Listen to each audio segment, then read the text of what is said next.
బులెటిన్లో మరో breaking news చూస్తున్నాం. కాంగ్రెస్ చేపట్టిన ఆపరేషన్ ఆకర్ష్ దెబ్బకు గులాబీ దళపతికి మైండ్ బ్లాంక్ అవుతోంది. ఎమ్మెల్యేల్ని కాపాడుకునే ప్రయత్నాలను కేసీఆర్ ముమ్మరం చేశారు. తన ఎర్రవెల్లి ఫామ్ హౌస్లో కీలక సమావేశాన్ని ఏర్పాటు చేశారు. ఆయన పార్టీ ఎమ్మెల్యేలంతా ఫామ్ హౌస్కు రావాలని పిలిచారు. అయితే హైకమాండ్ ఫోన్ కాల్కు కొందరు స్పందించలేదని తెలుస్తోంది.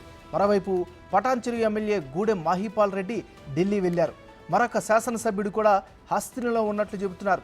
ఒకరి కాంగ్రెస్లో మరొకరు బీజేపీలో చేరే అవకాశం ఉంది అనే ప్రచారం జరుగుతున్న నేపథ్యంలో కేసీఆర్ ఫామ్ హౌస్ మీటింగ్కు ఎంతమంది వస్తారు అనేది ఆసక్తిగా మారింది. దీనిపై ఇప్పటికే కేటీఆర్ తలసానితో కేసీఆర్ మంతనాలు జరిపారు. తలసాని శ్రీనివాస్ యాదవ్, వేముల ప్రశాంత్ రెడ్డి ఫామ్ హౌస్కు చేరుకున్నారు. ఎవరు వస్తారు, ఎవరు రారు అనే ఉత్కంఠ బీఆర్ఎస్ శ్రేణుల్లో కొనసాగుతోంది.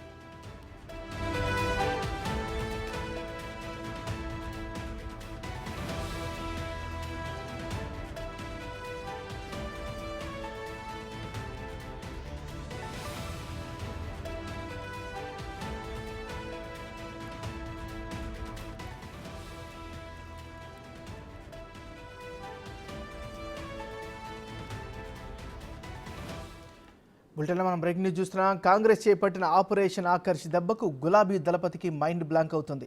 ఎమ్మెల్యేల్ని కాపాడుకునే ప్రయత్నాలను కేసీఆర్ ముమ్మరం చేశారు. తన ఎర్రవెల్లి ఫామ్ హౌస్లో కీలక సమావేశాన్ని ఏర్పాటు చేశారు. ఈ సమావేశానికి సంబంధించి మరింత తాజా సమాచారాన్ని మా రిపోర్టర్ దుర్గారెడ్డి అందిస్తారు.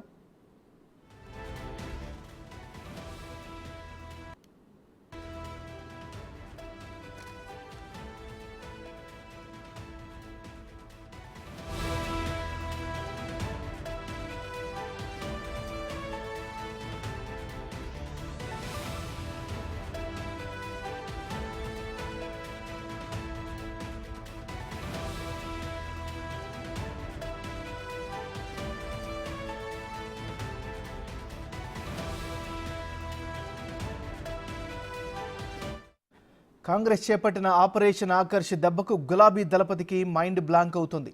ఎమ్మెల్యేల్ని కాపాడుకునే ప్రయత్నాలను కేసీఆర్ ముమ్మరం చేశారు. తన ఎర్రవెల్లి ఫామ్ హౌస్లో కీలక సమావేశం ఏర్పాటు చేశారు. ఆయన పార్టీ ఎమ్మెల్యేలంతా ఫామ్ హౌస్కు రావాలని పిలిచారు. అయితే హైకమాండ్ ఫోన్కు కాల్కు కొందరు స్పందించలేదని తెలుస్తోంది. ఇదే అంశానికి సంబంధించి మరింత తాజా సమాచారాన్ని మా రిపోర్టర్ దుర్గారెడ్డి అందిస్తారు. దుర్గారెడ్డి, చెప్పండి, ఈ సమావేశానికి సంబంధించిన అప్డేట్స్ ఏంటి?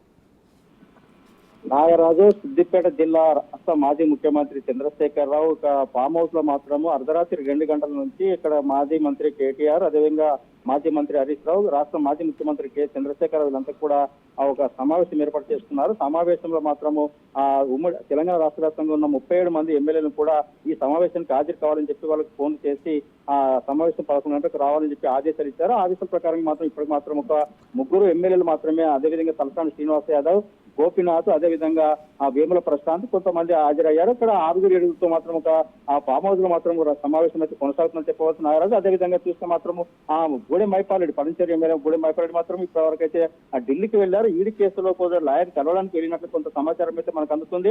నిజంగానే అక్కడ బీజేపీకి వెళ్తారని కొంత సమాచారంతోటే అటు బీజేపీ కావచ్చు, కాంగ్రెస్ వాళ్ళే కావచ్చు, ఏ పార్టీకి మారుతాడు, బీఆర్ఎస్ నుంచి పోకుండా కట్టుదిట్టం చేయడానికి కూడా ఇక్కడ అది హరీష్ రావు, కేటీఆర్ కు ఎంపడెంబడే సూచనలు ఇస్తూ తగు సలహాలు తీసుకుంటూ రాష్ట్ర మాజీ ముఖ్యమంత్రి చంద్రశేఖరరావు వీళ్ళందరికీ కూడా అక్కడికి బుజ్జగించే ప్రయత్నాలు చేసినా కొందరు రావడం జరిగింది. మరికొందరు మాత్రం ఇంకో 15 నిమిషాలు వచ్చే అవకాశాలు ఉన్నాయని చెప్తున్నారు. ఏదేమైనా సరే 37 మందిని కాపాడుకునే ప్రయత్నంలో ప్రణాళికతో ముందుకెళ్తున్నారు. నిజంగానే 3 రోజుల క్రితం ఫామ్ హౌస్ లో కేసీఆర్ ఆ సమావేశం పెట్టినా కానీ మా ఎమ్మెల్యేలు చాలా మంది రాలేకపోయారని తెలుస్తున్నారు రాజు. దాంతో పాటు మరో కూడా వాళ్ళకు ఆదేశాలు ఇచ్చడం జరిగింది. దాంతో పాటు ఆదేశాలు ఇచ్చిన తర్వాత ఈ రోజు ఎవరెవరు సమావేశానికి వస్తారంటే తలసాని శ్రీనివాస్ యాదవ్, అదేవిధంగా వేముల ప్రశాంత్, గోపీనాథ్ వీళ్ళు మాత్రం